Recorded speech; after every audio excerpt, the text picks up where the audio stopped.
Hello, my name is Carlos Castro, and this is my video project for strength and conditioning. To start off our workout, we will be doing a walk on an incline treadmill at the speed set at a 2 and at an incline of 6. We don't want to do anything too intense right now. This is just our general warm-up. This is to get our heart rate going and to start getting the body warm. If this is too easy or hard for you, you are free to adjust the incline or the speed to a pace that will get a slight sweat out of you, but nothing that's going to make you out of breath.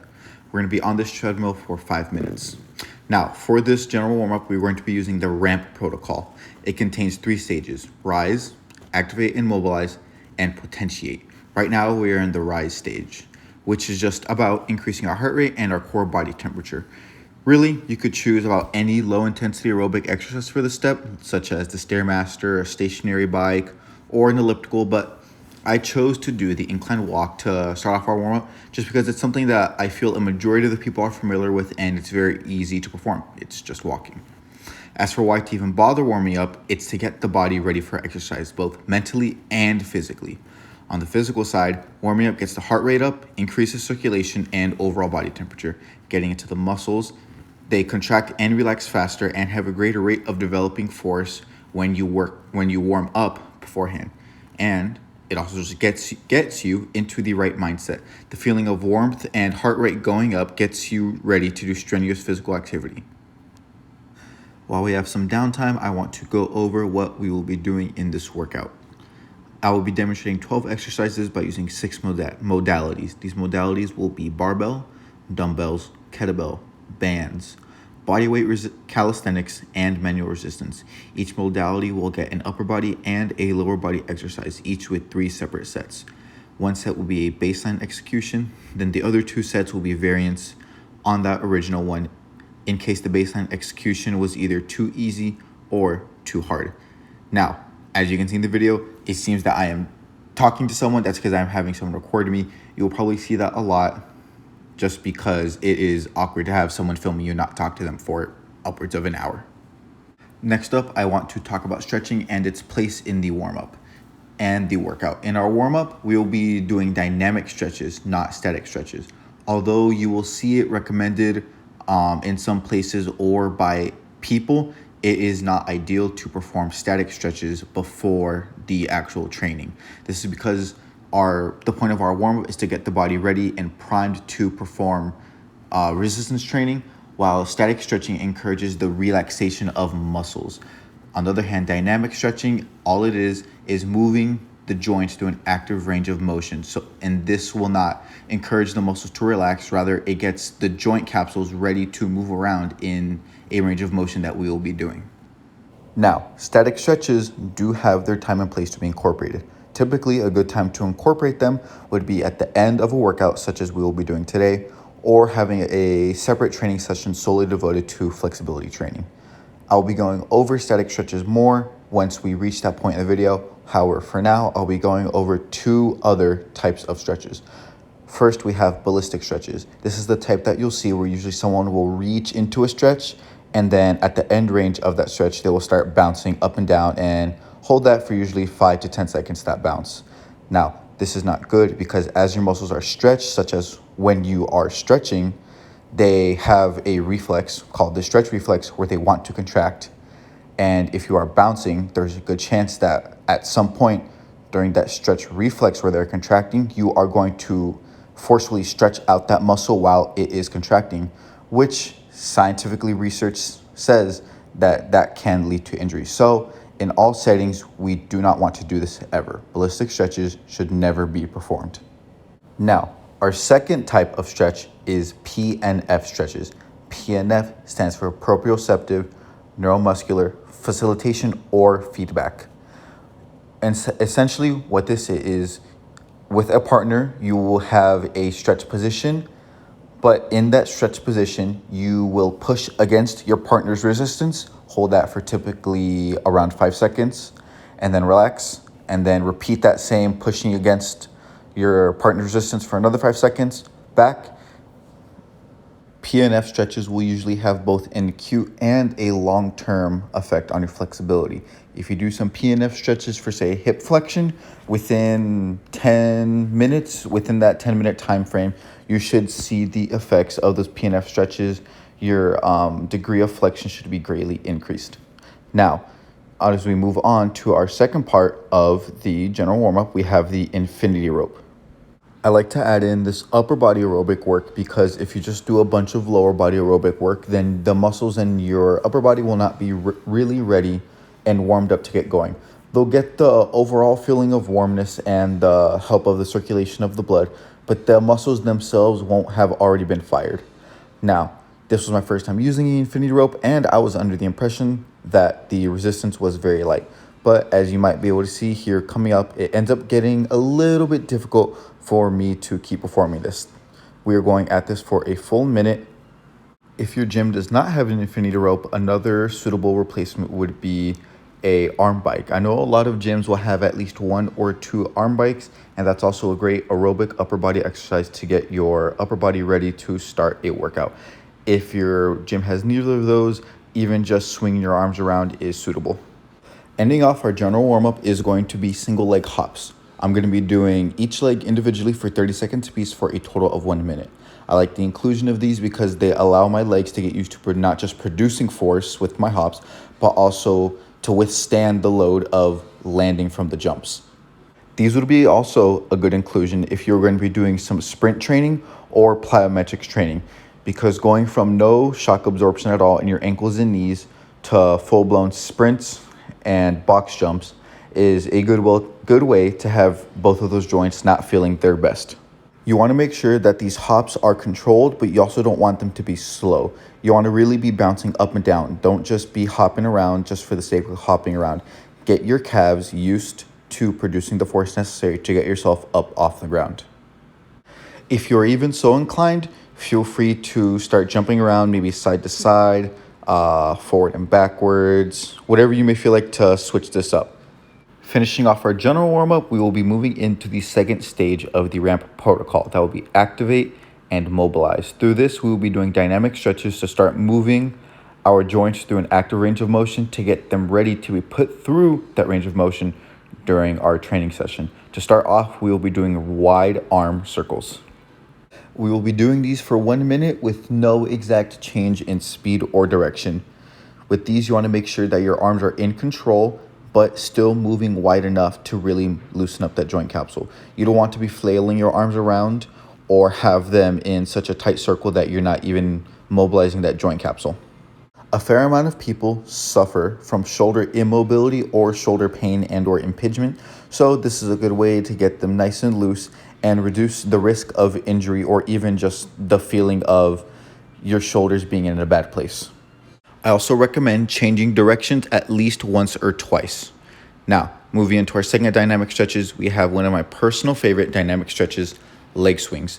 With these, you want to stand up and find something to stabilize yourself and start swinging your hips either forward and backwards or side to side. It is up to you which one you want to do. I will be demonstrating forward and backward swings. We will be doing these for 30 seconds on each leg for a total of 1 minute.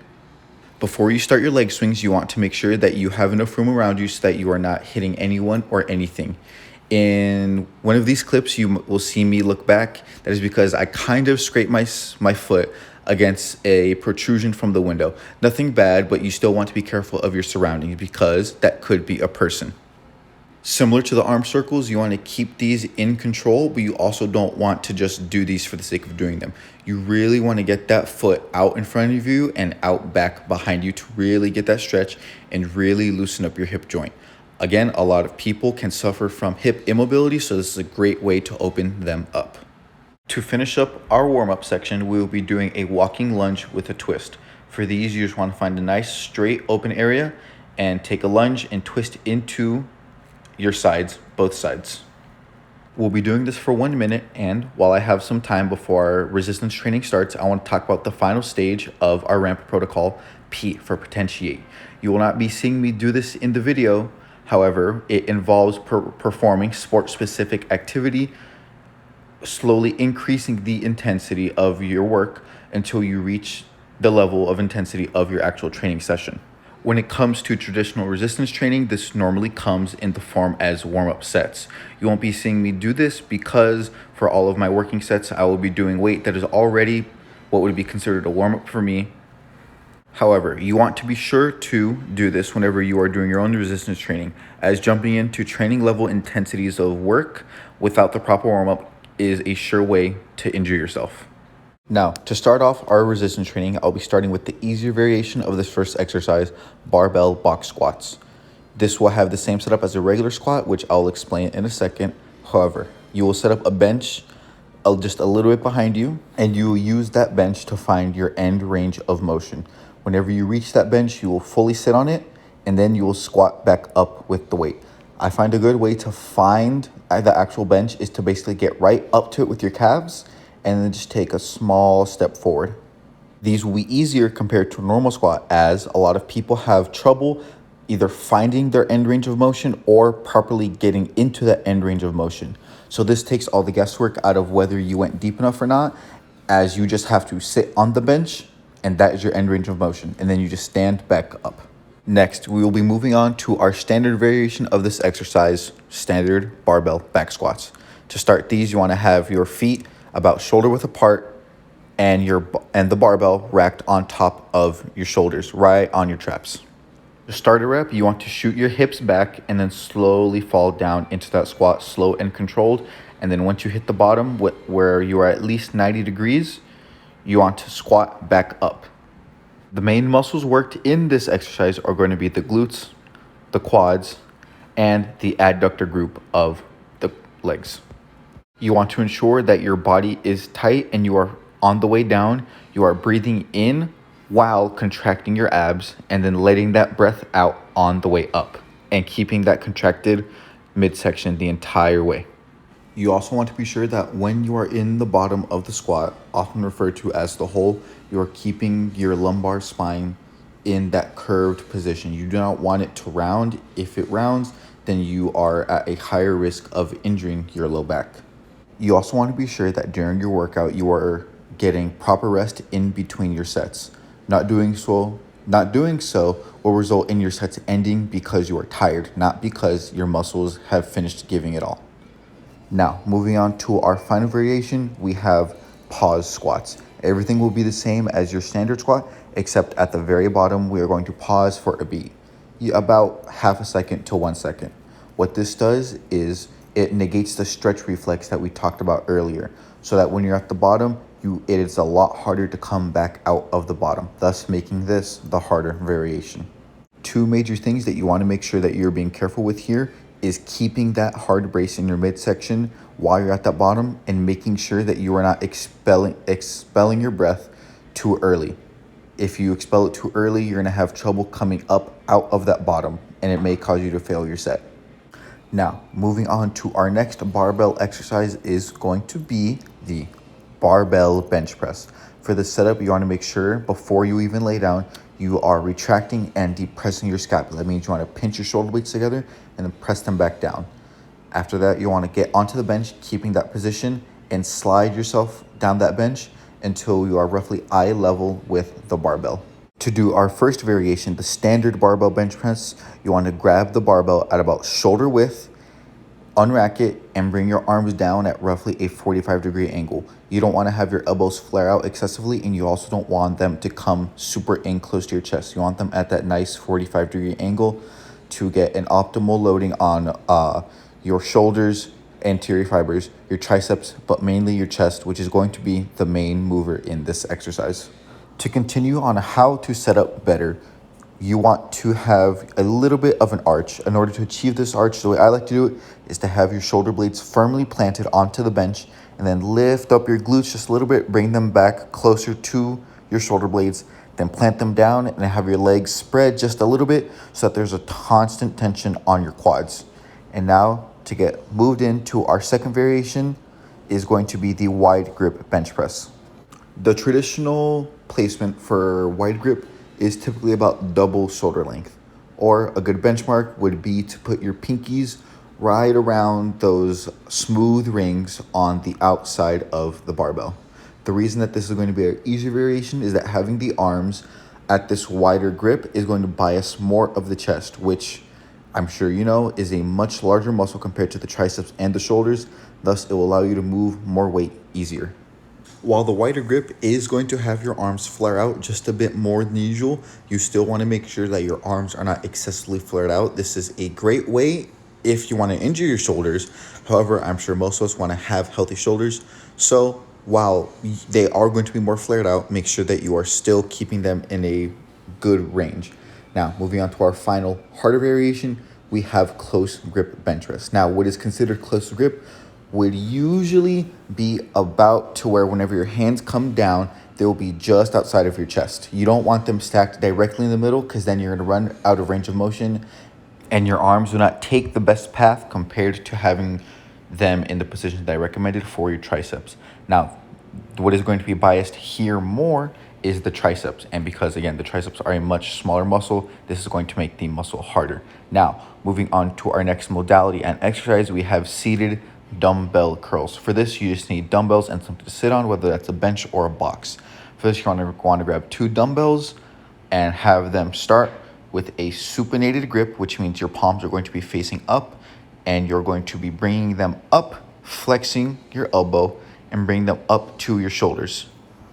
It is your choice whether you want to do them single-armed or have both arms done at once. If you want to alternate, do one side at once and then the other. That is completely up to you. Now, this is a bicep isolation exercise, so you will only be working the biceps. Now, the biceps are made up of 2 heads, and doing this will bias them equally. However, our variations are normally ways to bias the other heads of the bicep. As for your breathing technique, you want to take a big breath on the start of your first rep, exhale it as you bring the dumbbells up, and then inhale as you bring them down, exhale as you bring them up, exhaling harder through the sticking point, which will be when your arms at roughly 90 degrees, and then keep that pattern for the rest of the set. Now, moving on, we will be doing our easier variation, which are hammer curls. For these, you are going to have a neutral grip, which means in this case, your palms are going to be facing into your body. Now, with this neutral grip, you're going to be targeting the brachialis, which is a thin sheet, big sheet muscle that lays underneath both heads of the bicep. With this brachialis muscle being much larger and in one complete head, you will be able to pull more weight as compared to a typical bicep curl. Now, with all curls in any variation, you want to make sure that you are keeping your arms tucked in by your sides and that you're not using your shoulders to help bring that weight up. Now, I want to get a head start on our last variation, which is going to be inclined curls. To get this set up, you just need a bench and you want to incline it pretty high. I'd say somewhere around like 70 degrees. You want to have it to where there is just a slight extension at your shoulders. You don't want to be at a like 30, 45 degree angle because now that will put way too much stress on your shoulder joint. With this variation, what we are changing is the positioning of the upper arm. And what this does is it changes where the sticking point is of the exercise, where it is hardest. Now, normally the sticking point is going to be around when your elbow is about 90 degree flexion. This is going to change it and you're going to get into that sooner. So you will hit that sticking point sooner when it is greater than 90 degrees. 2 things you want to make sure that you're avoiding with this variation is not getting full extension at the bottom, and make sure that you are not using momentum. And a way to not use momentum is to ensure at the bottom that you're getting full extension. A good way to make sure you're getting full extension is that at the bottom, you want to flex your triceps. This will make your hands come to a complete dead stop and you'll not be able to use momentum anyway to get those dumbbells back up. Now, with this being the harder variation, you will probably need to use a lighter weight. Now, moving on to our lower body dumbbell exercise, we're going to be having rear foot elevated split squats. To set these up, you want to grab 2 dumbbells of equal weights and a bench. To actually set up for the exercise, I like to set up one foot basically on the bench and the other foot pretty close to the bench but on the floor.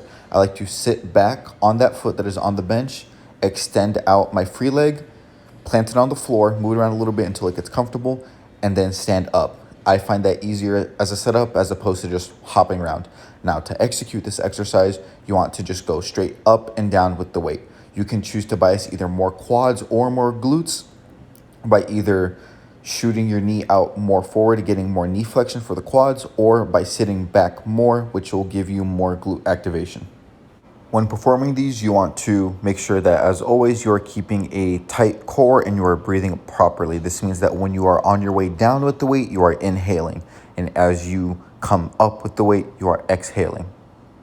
You may choose to stay upright while performing this exercise. However, I feel that it is more comfortable to have a slight forward lean, as you are seeing me doing. Nothing crazy with like being almost parallel with the floor, but I feel a slight forward lean allows you to sit back better, or to even be more comfortable if you want to go straight down, and maybe even a little bit forward if you want to have a little bit more of a quad biased exercise. Now, as you see me sitting up here, we are going to be getting ready for our second variation, the harder variation, which is going to be single-handed rear foot elevated split squats. With these, you want to grab a single dumbbell that is about equal to the total weight of your two dumbbells. So if you had two 20s, you want to grab about a 30, maybe a 35, and you want to hold it in your offhand, which means I have, in this clip, I have my left leg working, so I have the dumbbell in my right hand. What this is going to do is going to challenge your stability on the hand that is not holding the dumbbell, and you will have to work to keep that neutral and straight torso the entire time on this movement. Some more tips I have to ensure that you are getting a proper path is to make sure that your knee is tracking through your toe.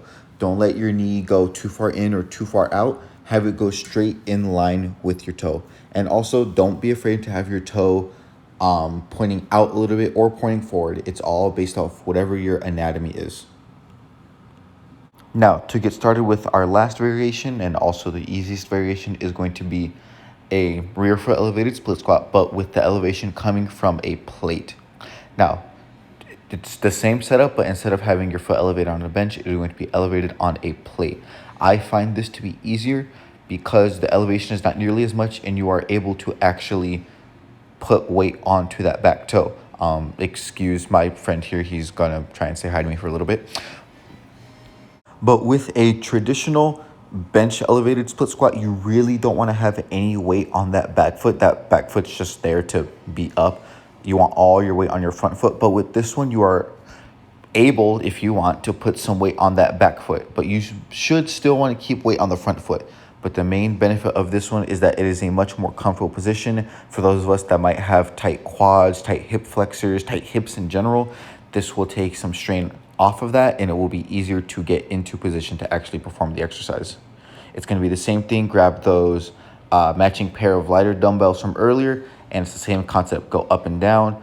You can translate the knee more forward if you want more quads, or you can sit back a little bit more if you would like some more glutes. Now, moving on to our next modality, we have bodyweight calisthenics. And to start our upper body workout, we have push-ups. Starting here, we have a standard push-up. What you want here is to have your body in a plank position, which means just your torso and legs straight, toes touching the floor. You want your arms roughly shoulder width apart. And to start the rep, you want to come down, arms coming down at a roughly 45-degree angle from your body. Let your chest touch the floor and press up. This will be very similar to a chest press in terms of what muscles are being worked, as in the chest is going to be a primary mover, along with the shoulders and the triceps. Now here we have our easier variation being the kneeling push-ups. Here all it is just resting on your knees. This will take a lot of weight from your legs out of the equation. However, even with this, you can adjust the resistance. If you have your knees closer, it will take off even more weight. And if you have your legs further back, it will make it just a little bit harder, but it will still be an overall easier variation compared to the standard push-up.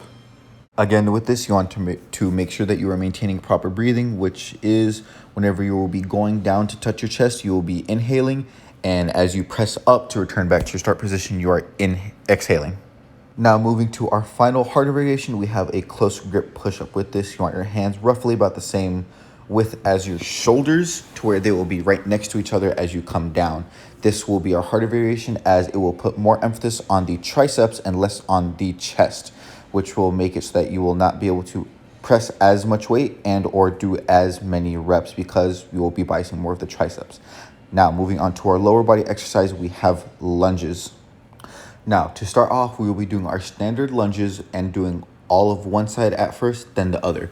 What you want to do with a lunge is you want to step forward and have come down into a lunge position. You want your lead foot to make a roughly 90-degree angle at your knee and have your back foot transition from flat-footed onto the balls of your feet.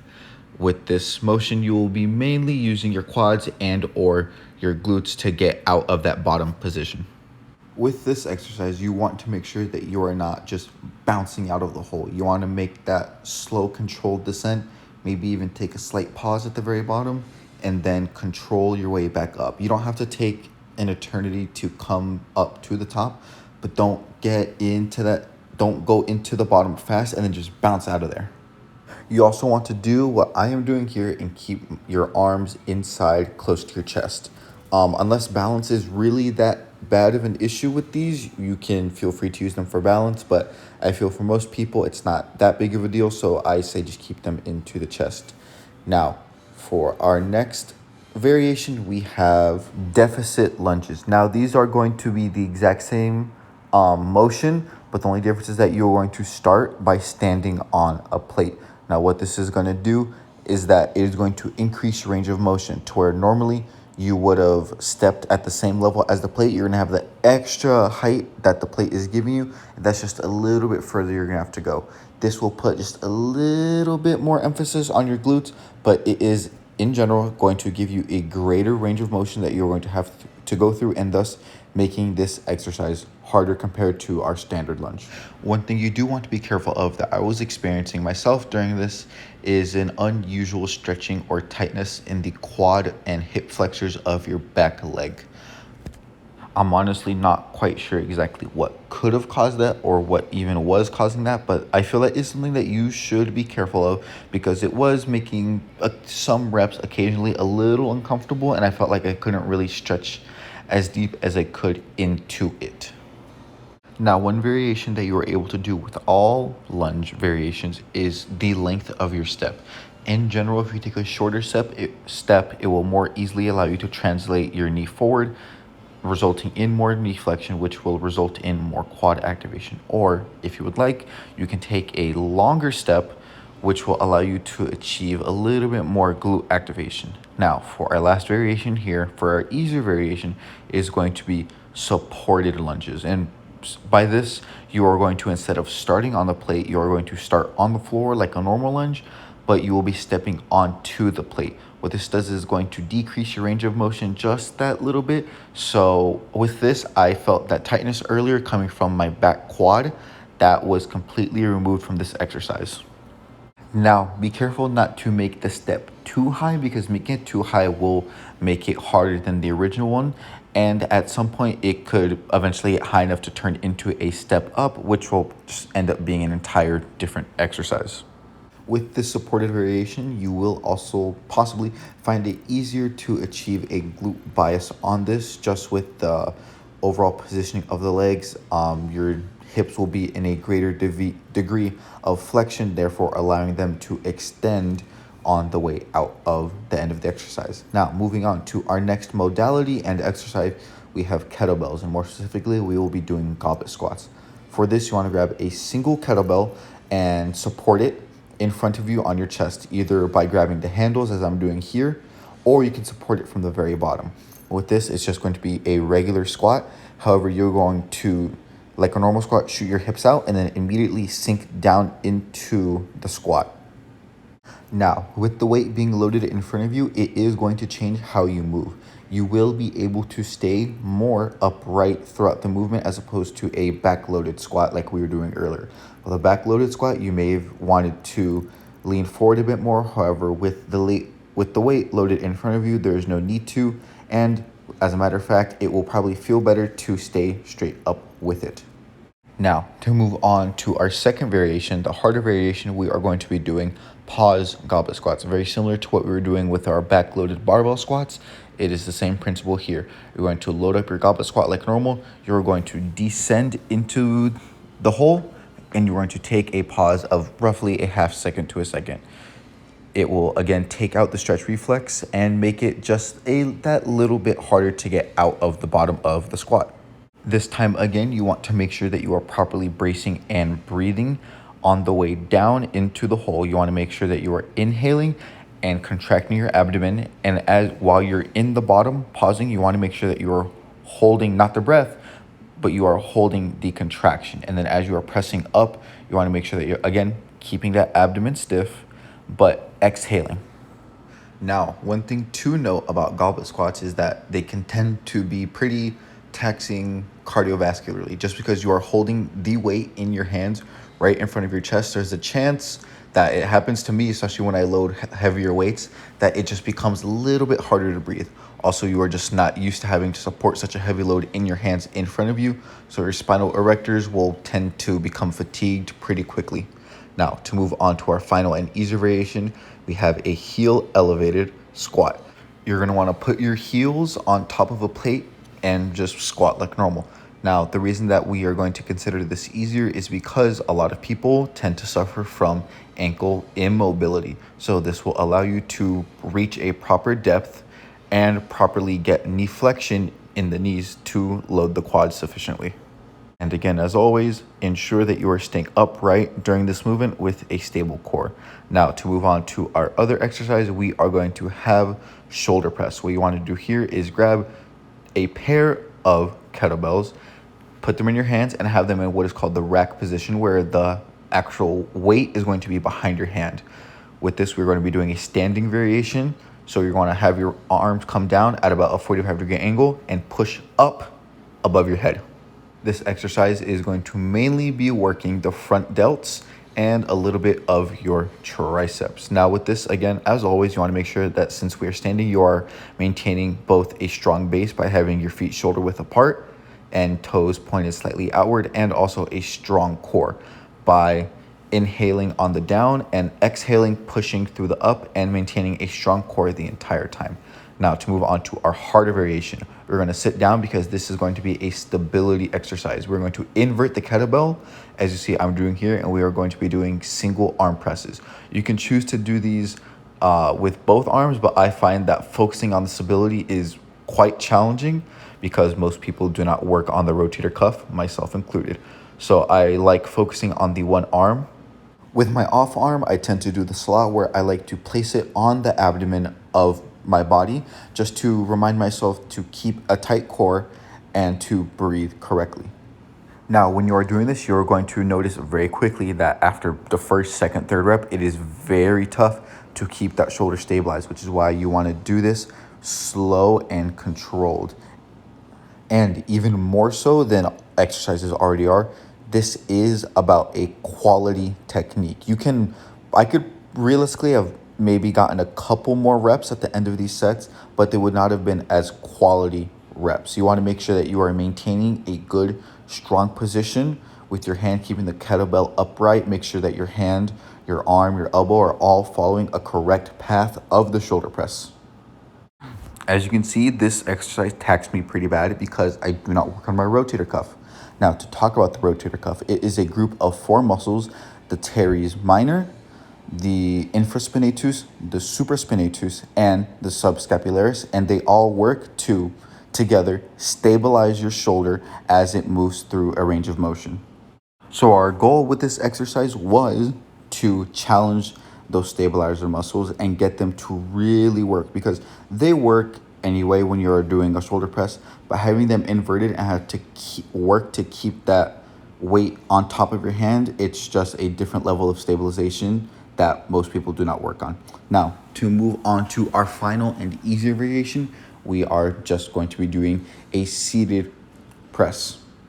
Now, we are going to have our kettlebells in the same position as we did for our standing press. Don't let me fool you. I forgot that we were moving on. I was trying to do the inverted press.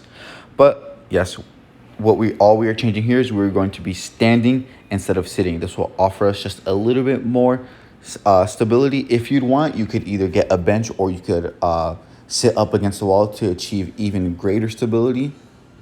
Now, everything does come with its pros and cons. As we achieve more stability here, we are losing working our stabilizer muscles. So it's just all dependent on what you want to work more in this particular set or training session. If you want to maximize your front delt work, you want to support yourself more. Now, moving on to our next modality, we have manual resistance. First off, we're going to be starting with triceps extensions. We are going to start off here with our arms down by our side, such as in a typical tricep pull down. Now, with manual resistance, you will obviously need a partner, and what their job is to do is to resist you on both the way down and on the way up.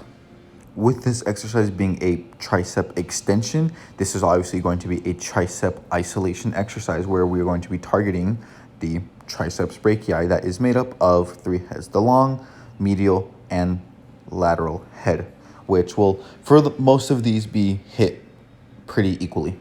Now, moving on to our other side, you will see here that you do not exactly have to push directly down. The tricep and arm in general naturally will want to flare out a little bit, so don't feel you have to restrict yourself to pushing straight down. Feel free to let the arm flare out a little bit as you're pressing down. Nothing excessive. Don't press out to the side horizontally, but if you want to press down at an angle, that is completely okay.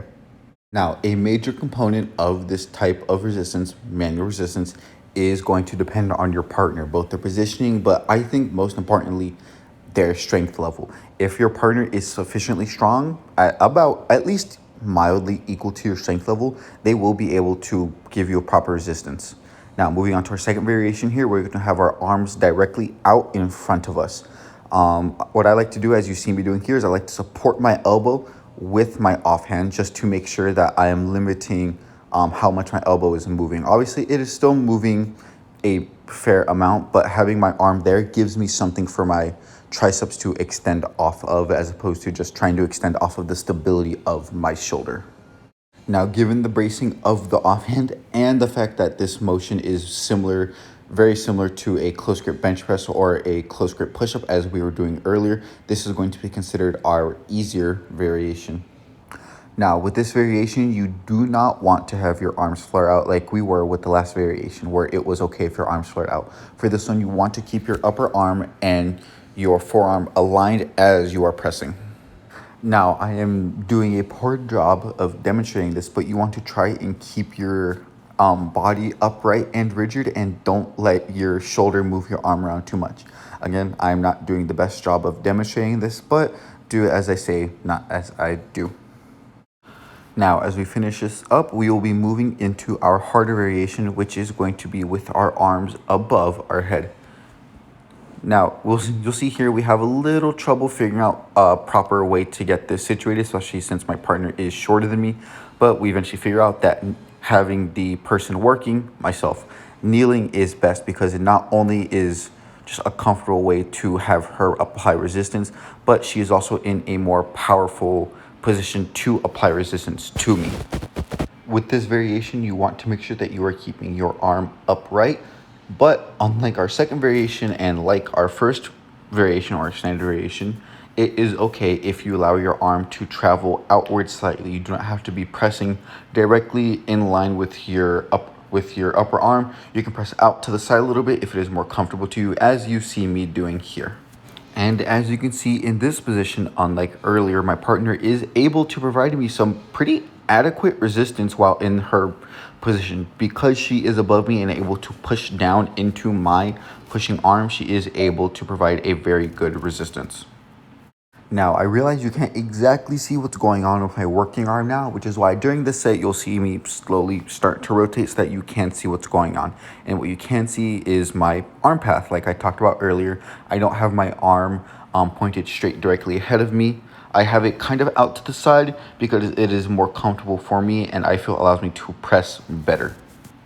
And with this kneeling variation, you are free to brace your offhand against your knee or maybe a surrounding wall. And now to move on to our lower body exercise of manual resistance, we will be doing leg extensions to target the quads. Now to start off, I'll be doing single leg. We ended up finding that this was a pretty adequate position for her to apply resistance to me. Me sitting on a box, it could be sitting on a bench, either way. And with her sitting in front of my leg and just putting her full or about full body weight into my leg, trying her best to not let it extend, and then pulling me as I am trying to bring my leg back into the box. Now with this specific setup with the box height the way it is, I liked having basically the crease of my knee being up against the corner of it. I found that if I tried moving up a little bit more, that I wasn't able to get really an adequate stretch on the quads. Now, again, I am sorry to rag on my partner again, but if you have someone that is of adequate strength, you will probably be toasted of these within just 5, 6, 7 reps because they demand so much out of you. If they are applying the proper resistance, you will be exerting almost your maximal amount of force to get your knee out and then to bring it back in every rep. And here, as we finish up this set, we will be moving on to our easier variation. The easier variation is going to be using both of our legs at once. The reason this is going to be easier is going to be for two reasons. For one, it's going to be her one resistance against not one of my legs at a time, but it's going to be both of my legs. But another reason that this is going to be easier is because even on an individual level per each leg, pushing with both legs together at the same time will allow you to produce more force even in just the individual leg. Just because every movement that you do that requires you to exert the most amount of force, you are going to be doing it bilaterally. You're going to be doing it with both legs. So by using both legs at the same time, it makes you want to recruit more motor units. You may also see me here. I start to lean back whenever the reps start getting tough, and leaning back will start lengthening the quads just a little more. And for me, it allows me to grind out those last couple reps. Now, moving on to our last variation, it is going to be a harder variation. It will be a standing single leg extension. Now, the setup here is kind of weird. I probably should have set myself up against a wall, but there were no walls near me as we were using the wall to stand my phone up to record. With this, again, with all standing single leg or arm exercises, you want to make sure that you are bracing your body correctly. It's hard to work on the balance here just because you are on a single leg and you're using your other leg to produce the force for this exercise, but you still want to remain as stable and upright and tense as possible. You do also want to avoid making this a sort of kick down by sort of pressing down and making it into a press. You want to keep this as a leg extension. We want to keep this as a quad isolation exercise, and the only way to isolate the quads is by performing knee extension. So that's what we have to do here. Now, moving away from that and into our last modality, we are going to be using resistance bands. In particular, for our upper body exercise, we are going to be doing rows. The way you want to set this up is you want to get the resistance band and either loop it around or tie it around some kind of vertical pole. Here I'm doing it against the rack. For our standard row variation, we are going to grab the resistance band with a pronated grip, meaning that the back of our hands are facing up and the palms of our hands are facing down, and we are going to be rowing with our arms tucked at roughly a 45-degree angle. The main thing here is you do not want to drag them close to your body. You want to drag them out to the sides. This will engage the muscles of your upper back, including your trapezius, your rear delt, and your rhomboids. And you want to make sure that these reps are slow and controlled. And I also like having an exaggerated eccentric whenever I'm returning back to my start position. Now, for our easier variation, we're going to be grabbing the band with a supinated grip, back of the hands to the floor, palm of the hands up towards the ceiling, and we're going to be doing a lat biased row. And in order to target the lats in this row, what we are going to be doing is we are going to be taking our elbows and we are going to be driving them close to the body and down to by our sides. And while it may be harder for some of us to actually feel our lats while we are working this, because as a whole we are taught to row with our upper back for most exercises as we're growing up in strength and conditioning, the lats are a larger muscle and they are one larger continuous muscle, so this will end up being easier. Now, one thing that I do want to point out that I am doing incorrectly is I am not stretching out the band. You do want to stretch out the band in your hands. I am allowing my hands to become too close into my body. I want them to line up with my upper arm. Now, moving into our final variation, we are going to be returning back to the pronated grip, but we will be doing them single-handed rows. Now, I want to talk about why bands are such a unique modality when it comes to resistance training. Typically, when we are using anything that is gravity-based, any typical weight, barbell, dumbbell, kettlebell that you see in a gym is going to have a consistent amount of resistance, just however much it weighs. But with bands, the resistance comes from how much it is tensioned out.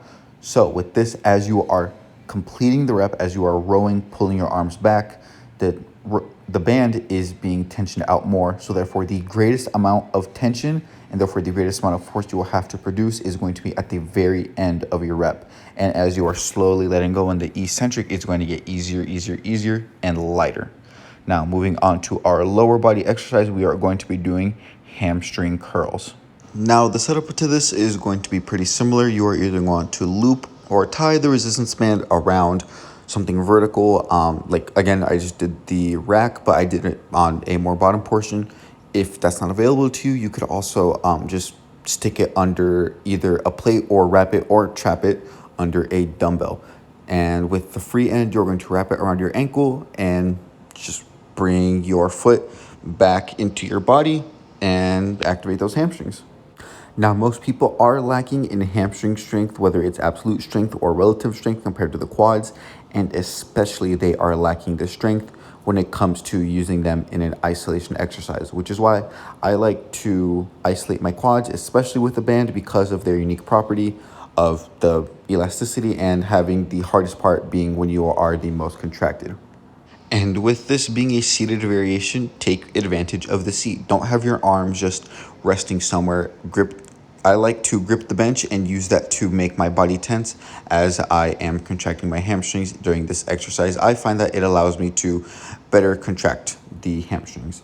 And also what you want to do is on the eccentric portion, whenever your foot is coming back out, I like to take that nice and slow. You don't want to just have your foot rush back into its end position. I like to let it go nice and slow. And now to move on to our easier variation, we are going to stay seated, but we are going to loop both of our ankles into the rubber band. We're going to be doing dual-legged leg curls. This is going to be for similar reasons why the double leg extensions were considered easy variation. Again, with just the sheer amount of more force you're able to produce with both of them at the same time, but with also the fact that you are contracting them bilaterally, which will allow you to contract them with more force per leg. Now, one thing that was a little unfortunate was that I was not able to fully extend my quads just because of the positioning of the band. If I were to fully extend my quads, you could probably see it here. The resistance band would have come off of my ankles. This could have been fixed by if I was able to tie up the resistance band at a higher point, or if I wanted to, I probably could have looped the resistance band around my legs in a fancy way to keep them on my legs, but it was not necessary for this.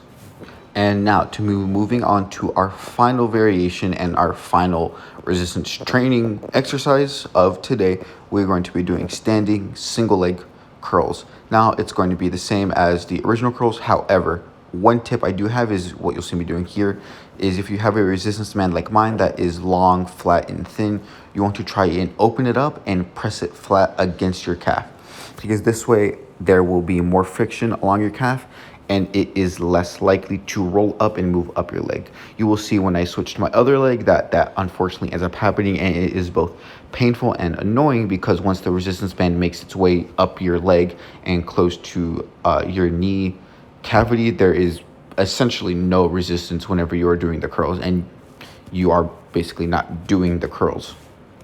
Now, one mistake that you'll see me making this video that I don't want you to make is that whenever I am doing my curls, it kind of looks like I am both bringing my leg back, but I'm also slightly bringing my leg up, which is not good. What you should be doing is just having full knee flexion. That is all.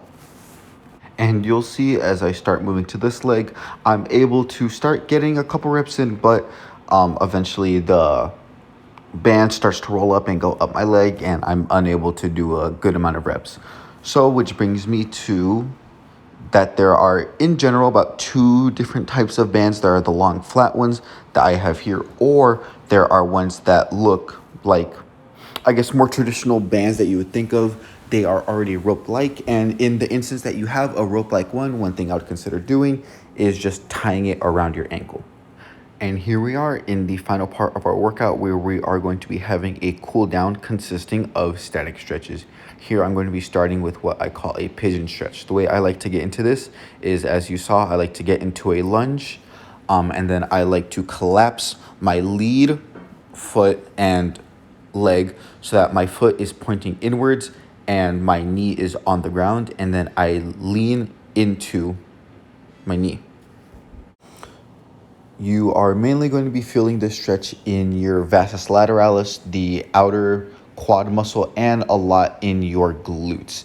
You can change how much is felt where by adjusting both your upper leg position and your lower leg position by changing how much knee bend there is. You're going to want to hold this for 30 seconds and then switch to your other side. And you can't really see it here, but I will end up showing you on the next 2 sets. You are going to be having your back leg about straight out, which brings me to how we're going to be formulating this and area of static stretching. What we'll be doing is for each stretch, we will be doing each side for a 30-second hold, and then the other side, and then we will be repeating it again. So each side will get stretched twice. Now, talking about static stretches in general, they should be held to see best effects, they should be held for a minimum of 15 seconds or anywhere up to 30 seconds. Now, static stretches are best done either like this at the end of a workout where your muscles are already nice and warm and they are ready to want to be relaxed and stretched out. Or if you want, you can dedicate an entire separate training session to them of just flexibility training. Now, one thing to mention, if you are going to take that approach of doing a single flexibility training day, you should not be doing that every day, and you definitely should not be doing them on back-to-back days. It is recommended that if you're going to have an individual training session of just flexibility static stretch training, that it should be about twice a week and have at least 1 to 2 days in between each session. Now, as we are on our last sets of the pigeon stretch, I would like to talk about breathing into the stretch. And what I mean by this is sometimes a stretch can be very difficult to maintain, as it should be. It's meant to be uncomfortable. So one way that I like to break through is by taking a deep breath in, and as I'm letting out, sink into the stretch. I'm pretty used to doing pigeon stretches, so I'm able to get in here pretty good. But on other stretches, such as ones that you will see later, I utilize this to sink deeper into my stretches and get a better stretch out of them. Now, moving into our next stretch is going to be a hip flexor stretch where we are going to be holding a lunge. The setup is pretty simple. Get into a lunge, but before you initiate the stretch, I want you to tilt your pelvis forward. This is going to before you even start to start stretching out your hip flexors and then start leaning into that lead foot. A lot of people tend to have tight hip flexors, so this is something that I recommend doing. Now, when I mean hip flexors, it will stretch out your quads, but you will feel it more in the proximal portion of your quad, closer to where your hip is. You'll feel it closer at the origin point. And you're going to want to hold this for 30 seconds and then switch to the left side. Another technique that you may want to consider when doing these hip flexor stretches is some people like to put their lead foot out diagonal and then lean into it that way. That's also a perfectly fine way to do it. It's just stretching the hip flexors at another angle. I don't do it in this particular video just for the sake of simplicity. I'm just solely going forward and back, but that is another way you could do them. Also, if this stretch is too intense for you, even just the pelvic tilt or just slightly leaning forward, one thing you could do is start the stretch, hold it for a couple seconds, and then rock back, get unstretched, relax a little bit, then stretch into it, hold for a couple seconds, and then just repeat doing that until you can start holding it for longer and longer durations of time. Or if by chance you happen to already have pretty flexible hip flexors, one way that you can make this stretch just a little bit more challenging on those hip flexors is you can pick up that back leg and start putting it into knee flexion. This will stretch out the quads and hip flexors even more and give you a greater stretch. However, be careful. This will give you a very good stretch, and I do mean this is only meant for people that do not feel even a bit of stretch when lunging fully forward in this stretch. Now, I want to take a second and talk about one of the things that can lead to the inability to stretch out your muscles, and that is muscle mass. Actually, having more muscle mass will make your muscles more bulky, obviously, as there's more of them, and it will make them tougher to stretch out. So in order to combat this, as you are gaining strength and gaining muscle, you want to make sure that you are stretching appropriately, because if not, your muscles will continue to grow, and as they get stronger, they will continue to tighten, and your flexibility will not keep up, and this can lead to injuries or a decreased range of motion, which will decrease your strength. And now, as we finish up this final set of the lunge holds, we are going to be moving in to our next stretch, which is where we start our upper body stretches. And this stretch is going to be the cross body stretch. What you're going to do here is put your arm across your body and then hook your elbow with your opposing arm and start to pull it. This is going to stretch out, majority it will stretch out your shoulder. Now, of course, there's always the possibility of changing which fibers of the shoulder exactly are getting stretched depending on how you want to rotate your arm. Maybe if you want to pull your arm down a little bit with your elbow that is trapping you, or if you want to pull it up, that has a chance to change which fibers are receiving more of the stretch. But again, we will be holding each side for 30 seconds and be doing each side 2 times. Now, this will also have the chance to stretch out the muscles of your back, especially your rhomboids, which roll are scapular retractors. So if you protract your scapula as you are working this, you will be stretching out your rhomboids as well. But you will really have to push your shoulder blades forward in order to feel an adequate stretch in there. So I recommend not trying to go for that and saving your rhomboid and back stretches for their own stretch. Now, while we are here stretching, I want to go back and talk about a previous form of stretching that we talked about earlier, which was P and F stretching. I want to bring these up again just because they are so scientifically sound in being the best ways to increase flexibility. So if you do have the opportunity to work with a partner, someone who is able to provide you something to push against as you are stretching, that would be ideal. But obviously static stretches are something that majority of people are able to do on their own, so most people make do with static stretches. I want to come back again and hit on what else could possibly impede your flexibility. At first, we talked about muscle bulk, and another thing that could do so is your age, your sex, and your joint structure. Females tend to be more flexible than males, and you can imagine this, younger people tend to be more flexible than older people. So adjust your ideas of how flexible you should be, compare that with that, and realign your goals. However, if you are committed to becoming more flexible, having 2 sessions per week for a minimum of 5 weeks, you should start seeing a long-term benefit. Stretching in the short term will obviously give you benefits in the short term. Once you stretch, you automatically feel looser. You feel like you are more flexible because you finished stretching, but within 10 minutes, those benefits are already gone. So in order to see long-term benefits of stretching, you will have to do 2 sessions per week minimum for 5 weeks. Now, moving on to our next stretch, we are going to be doing the overhead tricep stretch with a side band. So this is going to mainly stretch out 2 things. This is going to stretch out our triceps brachii, and it's going to stretch out our lats. The amount that you get stretch on your triceps is going to depend on how far you are able to pull your arm backwards, and the amount of stretch you will get in your lats is dependent on how much side bend you are able to achieve with enough discomfort that is not painful. With this stretch, you are free to do them standing, sitting, kneeling as I am. I chose to do them kneeling just because this was the position that I'm already in. However, it should not have much impact on how much you are able to stretch, given none of that musculature is attached to anywhere on the lower body or the hip.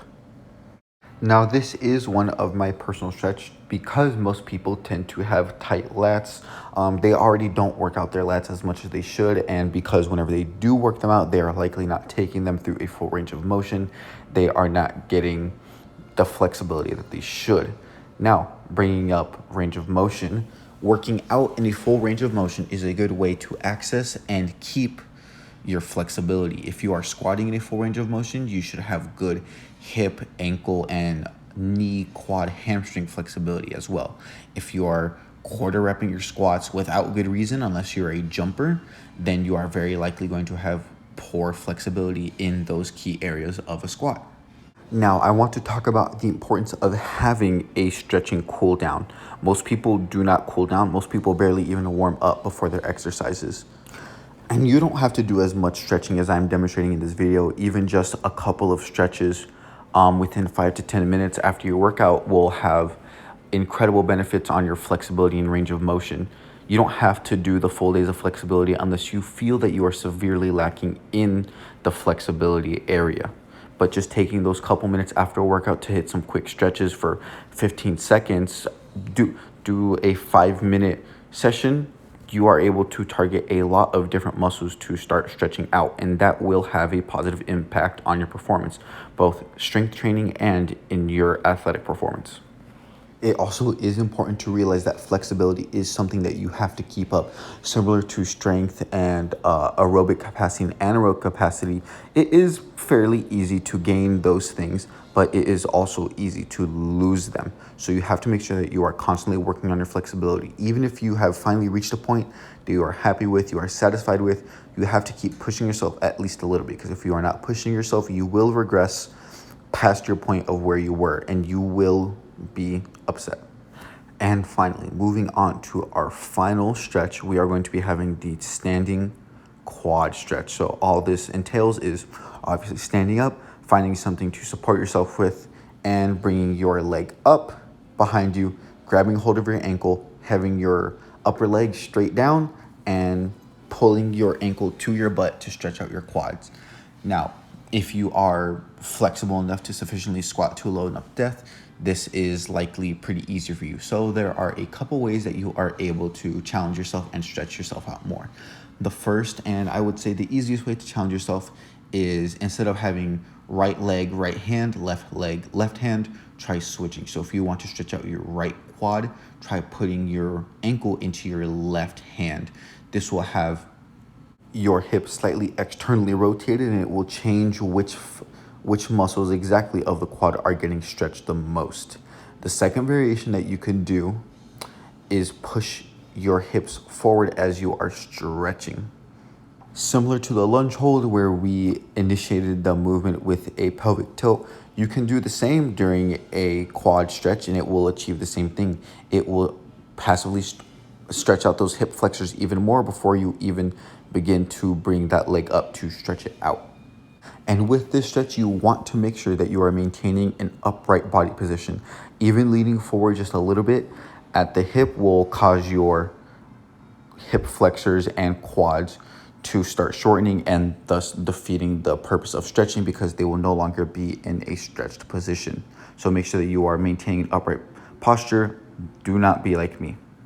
Also make sure that whenever you are stretching, you are in this significant amount of discomfort. Stretching is not an easy thing that you do at the end of a practice just to wait out for your ride. This is something that you do to get better. So you have to be uncomfortable. You should not be in pain while you're stretching, but it should not be something that you could hold forever.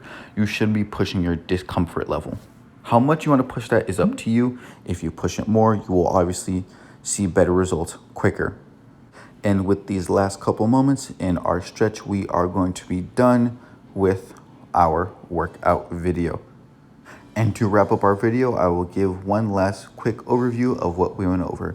We went over a general warm-up to elevate the heart, a dynamic warm-up to get the joints moving. We went through 12 exercises of 6 modalities of resistance training, and we had a cool down session that consisted of static stretches. Thank you.